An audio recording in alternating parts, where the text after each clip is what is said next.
Hi friends, मेरा नाम है संजय और मैं एक इंजीनियरिंग ग्रेजुएट हूँ। ये मेरा यूट्यूब का सेकंड वीडियो है। तो आज यूट्यूब का इस सेकंड वीडियो में हम कुछ स्पेशल टॉपिक लेके आए हैं।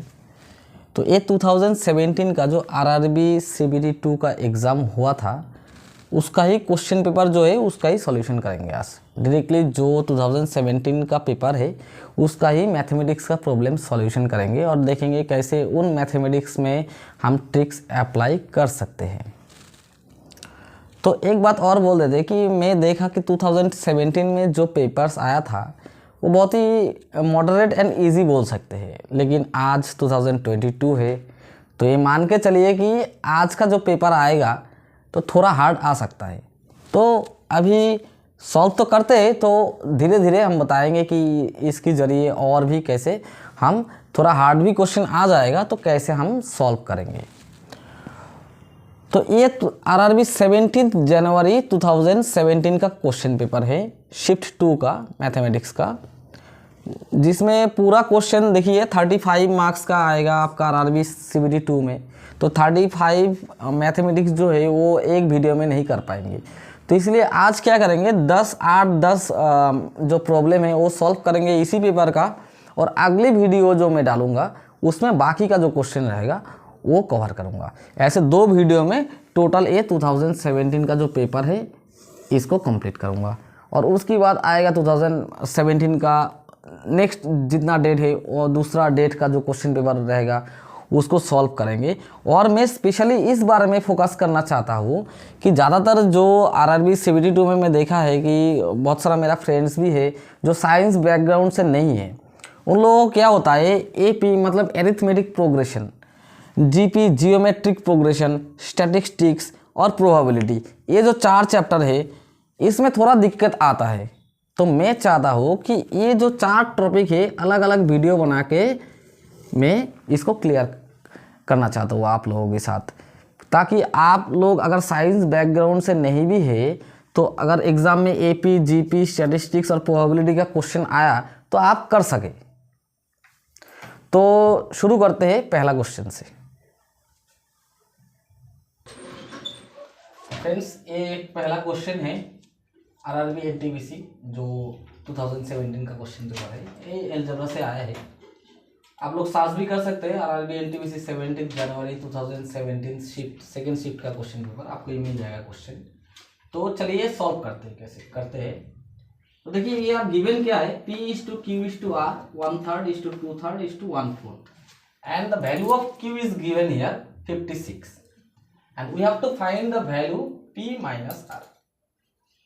तो कैसे करेंगे, देखिए नॉर्मल मेथड में करेंगे तो यहाँ पे P is to Q लेना होगा अलग से, फिर Q is to R और लेंथी प्रोसेस हो जाएगा। तो आपको एक ट्रिक्स दिखाते हैं, चलिए। तो P is to that is solution, Q is to R that is 1/3 is to 2/3 is to 1/4। देखिए इस क्वेश्चन में एक कंडीशन गिवन है that is Q is equals to 56 और यहाँ पे Q कितना है that is 2/3 और P माइनस R का वैल्यू हमको निकालना है। तो देखिए सिंपली P और R का वैल्यू हमें मिल जाएगा तो इजीली हम सब्सट्रैक्ट और माइनस करके आंसर बोल सकेंगे। लेकिन क्या है प्रॉब्लम यहाँ पे ये है कि P का वैल्यू कितना है और R का वैल्यू कितना है ये हमें पता नहीं है। तो ये पता करने के लिए जो कंडीशन दिया गया है Q इज इक्वल टू 56, हमें ये मैच करना होगा। यहाँ पे Q का वैल्यू कितना है 2/3, यहाँ पे रहना होगा 56 जो गिवन है।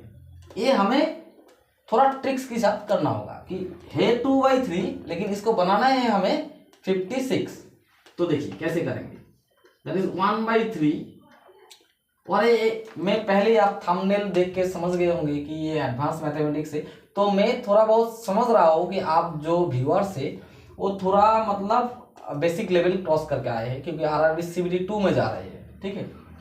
तो यहाँ पे है 2/3, हमें बनाना कितना है 56। Q का वैल्यू कितना आना चाहिए 56, मैं लिख दिया Q की जगह में 2/3 है तो उसको रखा, 56 भी लिख दिया। लेकिन इसको सिंगल रहना है तो ये हटना पड़ेगा।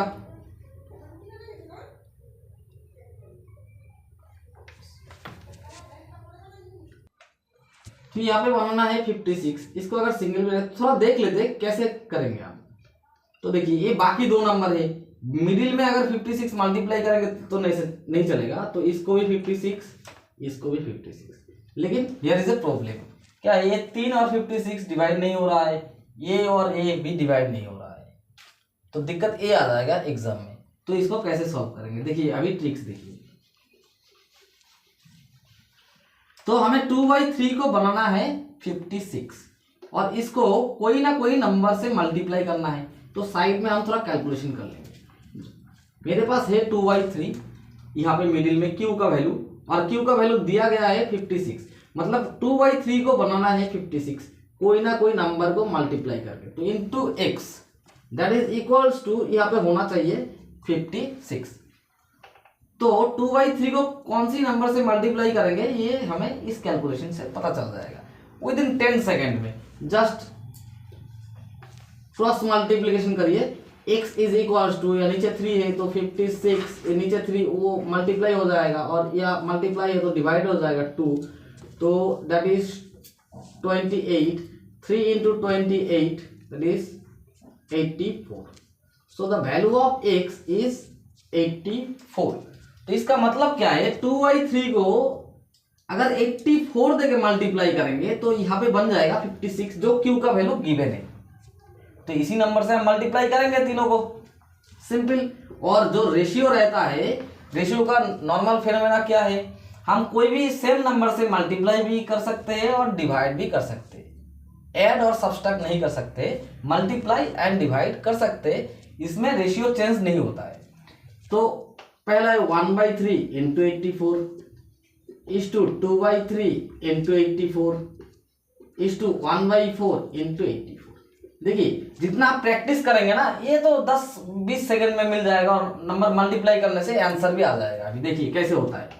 तो ये 3 देके अगर करेंगे तो 228 इज टू 3 देके क्रॉस मतलब कैंसिल करिए, तो 2 इंटू 28 56 इस टू 4 से करेंगे तो 21।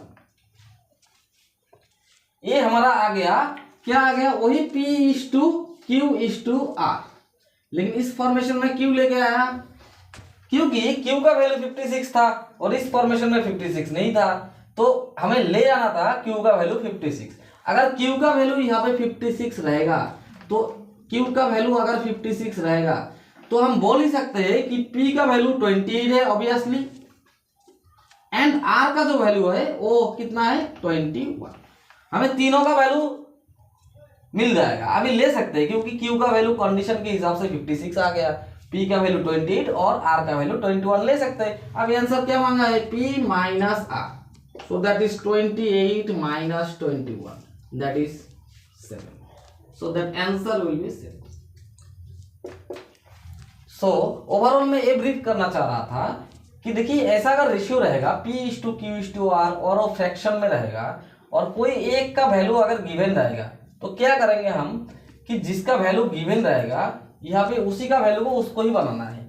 तो हमें पता नहीं चलेगा कैसे ये 56 होगा, तो इसके साथ कुछ ना कुछ नंबर मल्टीप्लाई करना होता है, तो साइड में कैलकुलेशन कर लेंगे, उसके साथ समथिंग इंटू एक्स करके जितना हमको ले आना होगा वो लिख लेंगे, तो वहां से वैल्यू आ जाएगा x का, और वही नंबर से तीनों को मल्टीप्लाई करेंगे, तो ओवरऑल क्या होगा, q का वैल्यू हमें मिल जाएगा। और q का वैल्यू वो गिवन कंडीशन से मिल जाएगा, तो बाकी का वैल्यू हम ले सकते हैं क्योंकि ये कंडीशन मान के हम ले रहे हैं, तो बाकी का वैल्यू मिल जाएगा, तो कोई भी वैल्यू अगर पूछेगा तो हम लिख सकते हैं। तो ओवरऑल अगर आप प्रैक्टिस में रहेंगे तो ये मैथ करने में आपको 1 मिनट से ज्यादा नहीं लगेगा। ओके, चलिए नेक्स्ट क्वेश्चन में। तो ये हमारा सेकेंड क्वेश्चन है, ये भी इस पेपर में आया है, सभी क्वेश्चन इस पेपर से ही लिया गया है। Arrange the number in descending order. Descending order मतलब जो सबसे बड़ा रहेगा वो पहले रहेगा, उसके बाद जो छोटा रहेगा उसके बाद, और उसके बाद जो छोटा रहेगा उसके बाद। तो ये तीनों नंबर है, देखिए बहुत ही इजी क्वेश्चन है, तो मुझे डाउट है इस तरह का क्वेश्चन अभी 2022 में आएगा या नहीं आएगा। तो देखते हैं, ठीक है, करते हैं। और थोड़ा सा टफ भी आएगा तो हम आगे का वीडियो में आपको ज़रूर बताएंगे कैसे करना होगा। और ये वीडियो अच्छा लगा तो फ्रेंड्स, ये मेरा सेकेंड वीडियो है यूट्यूब में, और आपको बहुत ही अच्छा ट्रिक्स भी आगे हम देते रहेंगे, तो ज़रूर आप सब्सक्राइब करिए, ठीक है।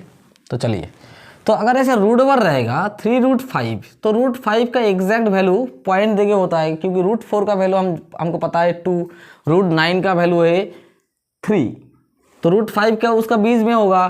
फिर यहाँ पे दिया गया है √8, √6, तो इस तरह का अगर क्वेश्चन रहेगा ना तो अंदाज में हम नहीं लगाएंगे।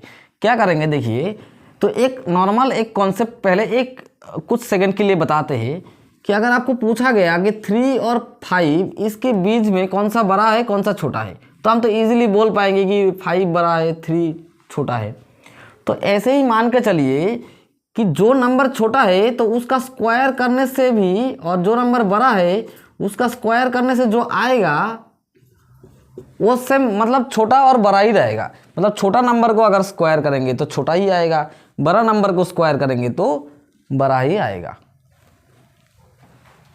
तो बात ये है कि अगर रूट देके कोई क्वेश्चन रहेगा और उसमें बड़ा और छोटा आपको ढूंढना है, तो क्या करेंगे, हम रूट से नहीं निकलेंगे, क्योंकि रूट का जो वैल्यू है पॉइंट देके आएगा, तो वो थोड़ा दिक्कत है। तो इसलिए हम करेंगे कि तीनों नंबर को अलग से लिखते हैं, 3√5, 2√8। देखिए कितना टाइम लगता है, ये 30 सेकेंड लगेगा मैक्सिमम टू मैक्सिमम। तो इसमें कौन सा लार्जेस्ट है कौन सा स्मॉलेस्ट है ये हमको फाइंड करना है। तो क्या करेंगे, इसको नहीं ढूंढ के इसका स्क्वायर का वैल्यू निकालेंगे, क्योंकि ये हमको पता है ये तीनों नंबर में से जो बड़ा होगा उसका स्क्वायर भी सबसे बड़ा होगा, और जो छोटा होगा उसका स्क्वायर भी सबसे छोटा होगा। तो रूट का झमेला हमसे चला जाएगा, क्योंकि रूट का स्क्वायर करने से तो रूट ओवर चला जाएगा। तो यही ट्रिक्स हम यूज़ करेंगे। तो देखिए, या 3√5 का स्क्वायर कितना होगा, 3 का भी स्क्वायर होगा और √5 का भी स्क्वायर होगा, और मल्टीप्लिकेशन है बीच में, तो 3 का स्क्वायर है 9 इंटू √5 का स्क्वायर है 5। यहाँ पे देखिए 2 का स्क्वायर है 4 इंटू √8 का स्क्वायर है 8। 4 का स्क्वायर है 16 इंटू √6 का स्क्वायर है 6। तो कितना आता है, 5 इंटू 9 45, 4 इंटू 8 32, 6 इंटू 16 96। तो यहाँ पे एकदम एग्जैक्टली क्लियरली हमें दिख रहा है 96 सबसे ज़्यादा है, दैट इज नंबर 1 बिगेस्ट और largest, that is in second condition and that is in third condition. तो डिसेंडिंग ऑर्डर में हमको लिखना है। तो सबसे बड़ा पहले लिखना है, तो ये पहले लिखना है। इसका मतलब क्या है, 4√6 ये सबसे बड़ा है, तो ग्रेटर देन साइन दे रहे हैं। इसकी बात कौन सा है, दैट इज 45, 3√5। इसकी बात कौन सा है, लास्ट वाला 32, so 2√8। So that will be our answer. मैं ऑप्शन नहीं लिखा क्योंकि यही 3 जो नंबर है इसको घुमा फिरा के लेस देन ग्रेटर देन दे के रहेगा। तो और मैं जो कर रहा हूँ नॉर्मल बोर्ड में अभी वीडियो स्टार्ट किया है, तो इसीलिए ऑप्शन नहीं दिया। तो आपको पता चल गया कि ऐसे रूट साइन देके अगर रहेगा तो कैसे करना है। नॉर्मली उसको स्क्वायर करो, जो बड़ा आएगा सबसे बड़ा, जो मिडिल छोटा आएगा तो सबसे छोटा, ऐसे हम इजीली फाइंड कर सकते हैं।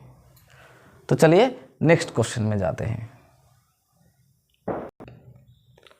सो ये हमारा 3rd नंबर क्वेश्चन है। ये एक एक्सप्रेशन दिया गया है यहाँ पे, 1 divided with in 3rd bracket p² by p + 6 plus 6p by p + 6, और यहाँ पे ऑप्शन दिया गया है। तो देखिए अगर नॉर्मल मेथड में ये करेंगे तो यहाँ पे एलसीएम करना पड़ेगा, फिर ऊपर में आएगा कॉमन लेके, फिर मतलब कैंसिलेशन करके धीरे धीरे होगा। तो इस तरह से हम लोग नहीं करेंगे एक्चुअली। क्यों, मेरा थंबनेल भी देखे है आपने, एडवांस मैथमेटिक्स लिखा है, तो हमको क्या करना है, पूरा एडवांस ट्रिक्स यूज़ करना है। इसी क्वेश्चन अगर 5 और 6 लेवल का आता, जहाँ पे p का वैल्यू अगर गिवन रहता, कोई भी वैल्यू 5, 6, 7, 8, और हम यहाँ पे p का वैल्यू पुट कर देते, नॉर्मल समेशन मल्टीप्लिकेशन करते और आंसर आ जाता, तो कितना अच्छा होता। तो हमें क्या करना है, धीरे धीरे यही सीखना है कि इस तरह का अगर एक्सप्रेशन आएगा तो हमको इजीली इस जो 10th स्टैंडर्ड का मैथमेटिक्स है इसको कैसे हम 6 और 7th स्टैंडर्ड में ले आए। मतलब पी का वैल्यू अगर हमें पता चल गया तो कोई दिक्कत नहीं है। वैल्यू कैसे पता चलेगा, देखिए सबसे पहले देखना होगा जो क्वेश्चन है वहाँ पे वेरिएबल कौन सा है। वेरिएबल यहाँ पे है एक ही वेरिएबल, वेरिएबल मतलब जिसका वैल्यू हमें पता नहीं है। तो यहाँ पे वेरिएबल एक ही है पी का पता नहीं है। तो पी का हम लोग क्या करेंगे, कोई भी वैल्यू हम एज्यूम कर सकते हैं, कोई भी वैल्यू हम एज्यूम कर सकते हैं 1 2 3 4 एंड एनीथिंग। ये ध्यान में रखना होगा कि वैल्यू हम कोई भी लेंगे नीचे 0 नहीं आना चाहिए। देखिए कोई अगर p का वैल्यू -6 ले लेता है तो यहाँ पे अगर वैल्यू पुट करेंगे -6 + 6 मतलब नीचे 0 हो जाएगा। तो इसका मतलब p का वैल्यू इस क्वेश्चन में -6 लेना होगा। उसके बावजूद हम कोई भी वैल्यू ले सकते हैं। और कौन सा वैल्यू लेना होगा कि मैथमेटिक्स जो है वो 30 सेकेंड में हो जाए, 20 सेकेंड में हो जाए।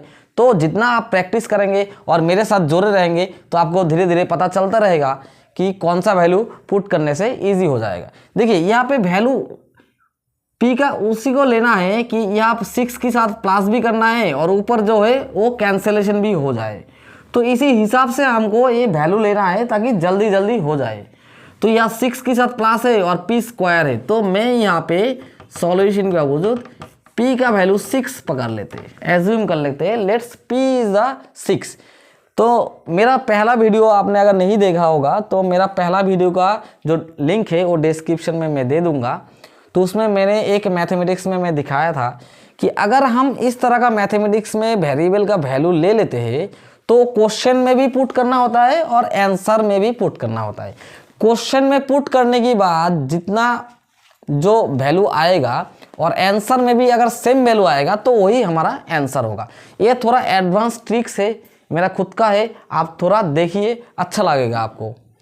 तो p इज इक्वल्स टू मैं 6 पकड़ लेता हूँ। ऐसा नहीं है कि 6 ही पकड़ना है, आप 1 भी पकड़ सकते, 2 भी पकड़ सकते हैं। मैं चाहता हूँ कि आप लोग घर में प्रैक्टिस करिए दूसरा नंबर से, तो आपको खुद भी पता चलेगा कि नहीं 1 से थोड़ा दिक्कत हो रहा है, 2 से दिक्कत हो रहा है, 6 से क्यों इजी हो रहा है। 6 की जगह 12 भी अगर ले लेंगे 12 तो भी इजी होगा, 6 की मल्टीपल में लेने से इजी होगा। तो देखते हैं कैसे होता है।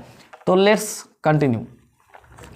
तो 1 divided with in third bracket that is p square, p का वैल्यू 6 है तो 6 स्क्वायर दैट इज लिख लेते हैं 6 square 36 divided by p plus 6 that mean 6 plus 6, p का वैल्यू 6 है, 6 plus 6 that is 12 plus again 6 into p का value कितना लिया मैं 6, तो 6 into 6 that is again 36 divided by p plus 6, p का वैल्यू कितना लिया 6, 6 प्लस 6 दैट इज 12।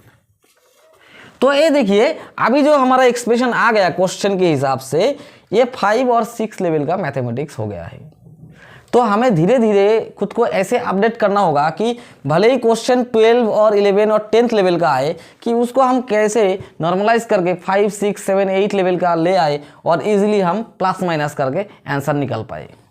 तो ठीक है, देखिए ये कैंसिल करेंगे 3 दैट इज 3, तो 1 divided by 3 plus 3 so that is 3 plus 3 6, तो कितना हुआ 1/6।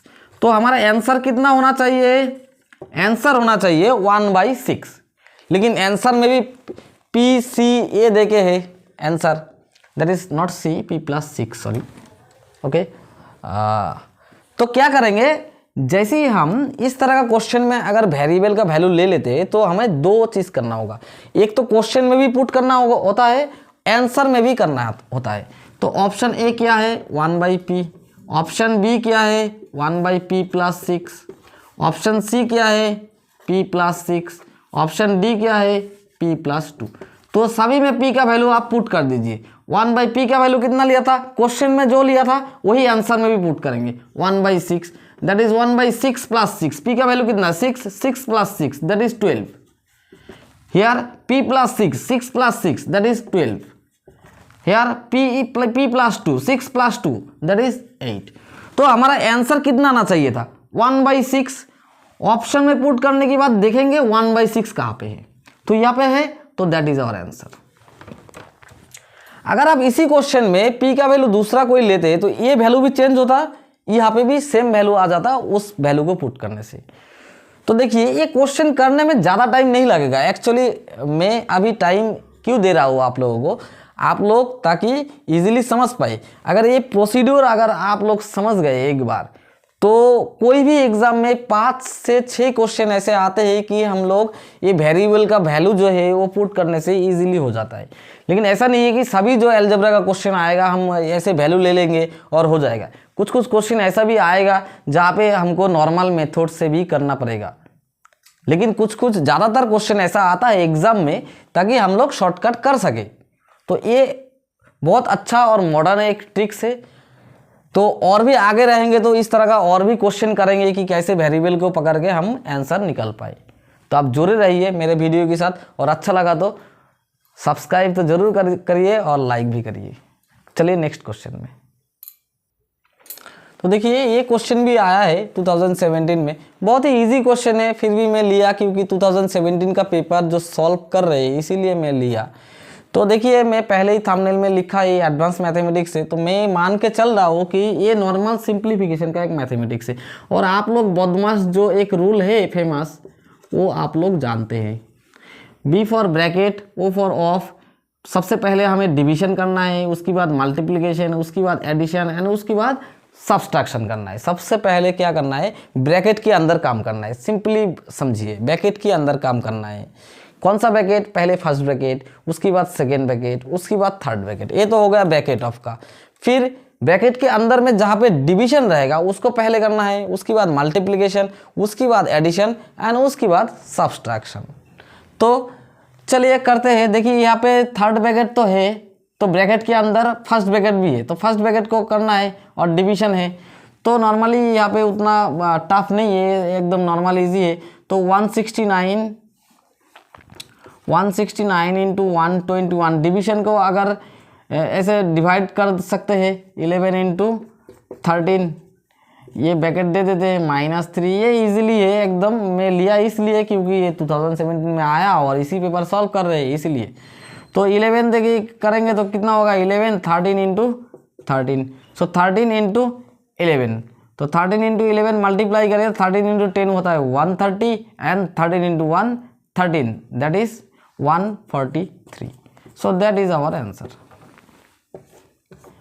तो कुछ कुछ क्वेश्चन इजी भी आता है, ऐसा नहीं है कि आपका जो आरआरबी अभी CBT2 होने वाला है 35 क्वेश्चन रहेगा मैथमेटिक्स का, तो ऐसा नहीं है कि 35 क्वेश्चन में आपको 30 क्वेश्चन टफ रहेगा। तो 8-10 क्वेश्चन ऐसा भी रहेगा, इस तरह का रहेगा, तो वो भी आपको पता करना है। और आपको अगर ये नहीं पता है तो बाद में कोई एक दिन टॉपिक लेके आपको समझाएंगे।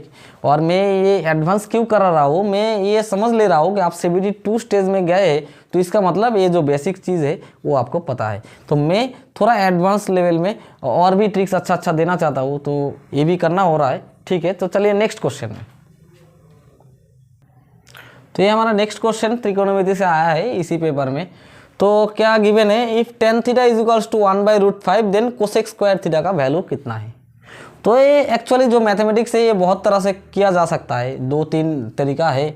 तो जो नॉर्मल एंड फेमस तरीका है वही मैं बता रहा हूँ कि ताकि ये फॉर्मूला जो मैं अभी बोलूँगा इसको आप दूसरे बहुत सारे त्रिकोणमिति की प्रॉब्लम में आप कर पाएंगे। तो यह सीखना क्या है, देखिए त्रिकोणमिति का हम जानते हैं 6 टर्म है। एक तो ये sine theta, cos theta, tan theta, और इसका जो रेसिप्रोकल है ये है कोसेक थीटा, कॉस का रेसिप्रोकल सेक थीटा, टेन का कॉट थीटा। तो ये 6 टर्म देखिए त्रिकोणमिति जो है चलता है। तो ये 6 टर्म में से कोई एक का वैल्यू अगर गिवन रहेगा क्वेश्चन में, ध्यान से सुनिए, ये 6 जो टर्म है साइन कॉस कोसेक जो भी 6 जो है, इसमें से कोई एक का वैल्यू अगर दिया रहेगा और कुछ भी वैल्यू निकालने के लिए बोलेगा तो प्रोसीड्यूर सेम रहेगा जो मैं अभी बताने वाला हूँ आपको। लेकिन कंडीशन ये होना चाहिए कि ये जो 6 वैल्यू है इसमें से कोई एक का ही वैल्यू दिया रहेगा और बाकी कोई भी एक्सप्रेशन, ये सिर्फ तो अभी यहाँ पे कोसेक स्क्वायर थीटा बहुत सिंपली क्वेश्चन पूछा गया है। यहाँ पे और भी कोई लेंदी अगर cosec square -tan square +3 cot theta कोई भी अगर पूछा जाता तो प्रोसीड्यूर सेम रहेगा। क्या करेंगे, हम एक राइट एंगल ड्रॉ करेंगे सिंपली, और जो यहाँ पे एंगल है ये एज्यूम कर लेंगे that is the angle, same angle theta. 3 side है, एक ये है perpendicular that is base and that is hypotenuse. 3 side है राइट एंगल का। तो मैं मान के चलता हूँ कि आपको ये पता है तभी। तो टेन थीटा मतलब क्या होता है, perpendicular by base, that is 1/√5। तो देखिए 6 में से कोई एक का वैल्यू दिया रहेगा और कोई 6 जो है ये सभी कोई 2 साइड का रेशियो है। जैसे ये क्या है, perpendicular by hypotenuse, that is base by hypotenuse, that is perpendicular by base. तो इसका रेसिप्रोकल जो है ये उल्टा हो जाता है। तो इसका मतलब कोई एक का वैल्यू दिया रहेगा, मतलब 2 साइड का रेशियो गिवन है। तो हम एज्यूम कर लेंगे इस एंगल की रिस्पेक्ट में जो ऊपर का ऊपर है वो दैट इज 1। P यहाँ पे कितना है, ऊपर में 1 है तो 1 है। B √5 है तो दैट इज √5। तो 2 का वैल्यू तो हमें मिल गया, अभी तीसरा का वैल्यू निकालना है। तो कोई भी एक का वैल्यू दिया रहेगा, इसका मतलब क्या है, हर एक जो है 2 साइड का रेशियो है। इसका मतलब 2 साइड हमें पता है, तीसरा साइड हमें निकालना है। और ये जो राइट एंगल ट्रायंगल का 2 साइड अगर गिवन रहेगा, तीसरा साइड अगर निकालना होगा तो हम जानते हैं पाइथागोरस थ्योरम। पाइथागोरस थ्योरम क्या है, perpendicular square plus base square is equals to hypotenuse square, that is a famous formula Pythagoras theorem. यहाँ पे 3 वेरिएबल है, इसमें से कोई अगर 2 हमको पता है और तीसरा अगर हमको निकालना है तो इजीली हम निकाल सकते हैं। देखिए यहाँ पे p is equals to 1 put कर दीजिए, 1 square that is 1 plus b square, √5 का स्क्वायर कितना होगा, दैट इज √5 स्क्वायर 5, डायरेक्टली लिख देते हैं 5, तो दैट इज h स्क्वायर। तो 1 plus 5 that is 6, that means h square is equal to 6 हम लिख सकते हैं राइट हैंड साइड लेफ्ट में लेके। तो h यहाँ पे स्क्वायर उठाएंगे तो राइट हैंड साइड में रूट देना पड़ेगा, तो √6। तो इसका वैल्यू हमको पता चल जाएगा। कोई भी 2 का वैल्यू अगर गिवन रहेगा तो तीसरा का वैल्यू इजीली पाइथागोरस थ्योरम देके हम कर पाएंगे। और लास्ट में क्या करना है, तीनों वैल्यू अगर पता है तो इसका मतलब है त्रिकोणमिति में जो 6 टर्म है, sine cos tan cosec sec cot, सबका वैल्यू हमें पता है। अभी देखिए कैसे, देखिए साइन थीटा का वैल्यू कितना आ गया, पूछेगा परपेंडिकुलर बाई हाइट, परपेंडिकुलर कितना है 1 बाई हाइपोटेनस, हाइपोटेनस कितना है √6, so that is the sine theta का वैल्यू। कॉस थीटा का बेस बाई हाइपोटेनस, बेस कितना है that is √5 divided by height कितना है √6। तो इसका आंसर अगर पूछा जाता तो यही होता। टेन थीटा ये तो गिवन ही है। तो जो पूछा गया इसमें आते हैं कोसेक स्क्वायर थीटा। कोसेक किसका रेसिप्रोकल है, कोसेक रेसिप्रोकल है साइन का। साइन मतलब परपेंडिकुलर बाई हाइट, तो इसका मतलब है हाइट बाई परपेंडिकुलर, इसका जस्ट रेसिप्रोकल है, साइन का रेसिप्रोकल है। तो इस डायग्राम में हाइट कितना है √6 डिवाइडेड बाई परपेंडिकुलर कितना है 1, सो दैट मीन्स नीचे 1 है, इसका मतलब √6, दैट इज आवर आंसर। तो सिंपली देखिए ओवरऑल अगर हम समरी करेंगे इस क्वेश्चन का तो एग्जाम में क्या करेंगे, एग्जाम में जैसे ही देखेंगे ये 6 जो टर्म है त्रिकोणमिति में, इसमें से एक का वैल्यू गिवन है तो क्या करेंगे, फटाफट हम एक राइट एंगल ट्रायंगल ड्रॉ करेंगे। जो 2 वैल्यू टेन रहेगा, साइन रहेगा, जो भी रहेगा, टेन मतलब परपेंडिकुलर बाई बेस, तो उसका वैल्यू लिख लेंगे, पाइथागोरस थ्योरम यूज करेंगे। इसमें 10-20 सेकंड लगेगा, तो यहाँ पे वैल्यू निकल जाएगा, तो यहाँ पे पुट कर देंगे तो वो आंसर भी निकल जाएगा। विद इन मैक्सिमम 30 सेकंड्स में नहीं होगा तो 1 मिनट के अंदर हो जाएगा आपका। तो चलिए नेक्स्ट क्वेश्चन में, तो ये हमारा नेक्स्ट क्वेश्चन है, what is the 4th proportion to 14, 6, 28। इसका मतलब है 4th प्रोपोर्शन निकालने के लिए बोला है 14, 6, 28 and what is the next number, that is our question. So मान लीजिए मैं यहाँ पे x एज्यूम कर लेता हूँ। अगर 4th प्रोपोर्शन निकालने के लिए बोलेंगे तो बहुत ही इजी क्वेश्चन है, ये पूछा गया 2017 में। आई थिंक ये 2022 में नहीं आएगा इस तरह का क्वेश्चन, और भी टफ आएगा तो भी ठीक है, करते हैं। तो क्या है, 2 को अलग अलग कर लेंगे, पहला 2 को सेट, दूसरा 2 को सेट। तो क्या करेंगे, पहला 2 को डिवीजन कर देंगे, डायरेक्टली ट्रिक्स में यूज़ कर रहे हैं एकदम, आपको उतना करना नहीं है। पहला वाला number divided by second is equals to third वाला नंबर डिवाइडेड बाई फोर्थ वाला नंबर। और इसके आगे अगर आगे ये भी पूछा जा सकता है कि 3rd proportion, 2nd proportion, middle proportion, तो इसके आगे जैसे जैसे वो क्वेश्चन आएगा तो और भी ब्रीफ में मैं समझाऊंगा आपको। तो अभी जो वीडियो है इसका लेंथ बढ़ जा रहा है, तो इसलिए डायरेक्टली इस प्रॉब्लम में ट्रिक्स अप्लाई कर रहा हूँ। तो क्रॉस मल्टीप्लिकेशन करिए, 14 × x that is equals to 28 × 6, so that is x 14 multiply है, इस तरफ जाएगा तो डिवीजन हो जाएगा, 28 इंटू 6 डिवाइडेड बाई 14। सो ये कैंसिल करिए तो 6 into 2 that is 12, that is our answer. Only 30 second भी नहीं लगेगा ये करने में, लेकिन इतना इजी शायद नहीं आएगा 2022 में, और भी अपग्रेडेड आएगा, जितना दिन जा रहा है तो अपग्रेडेड क्वेश्चन आता है। तो अभी क्या है ना, वीडियो ज़्यादा हो रहा है तो इसका सेकेंड पार्ट भी देखिए, टोटल 35 क्वेश्चन है, अभी उसमें से 6 क्वेश्चन में कराया हूँ, तो आगे में चाह रहा हूँ कि और इसी पेपर का जो है बाकी क्वेश्चन और 2 वीडियो में मैं कवर करूँ। तो इसलिए आप ज़रूर सब्सक्राइब करिए। इसका अगर अगला जो नेक्स्ट अगला जो क्वेश्चन आएगा जो बाकी रह गया, उसको अगर आपको अच्छा ये वीडियो अगर अच्छा लगा तो ही आप सब्सक्राइब करिए, नहीं तो नहीं करना है। और ज़रूर करिए, अगर अच्छा लगा तो आगे हम वीडियो में ज़रूर बताएंगे। Thank you.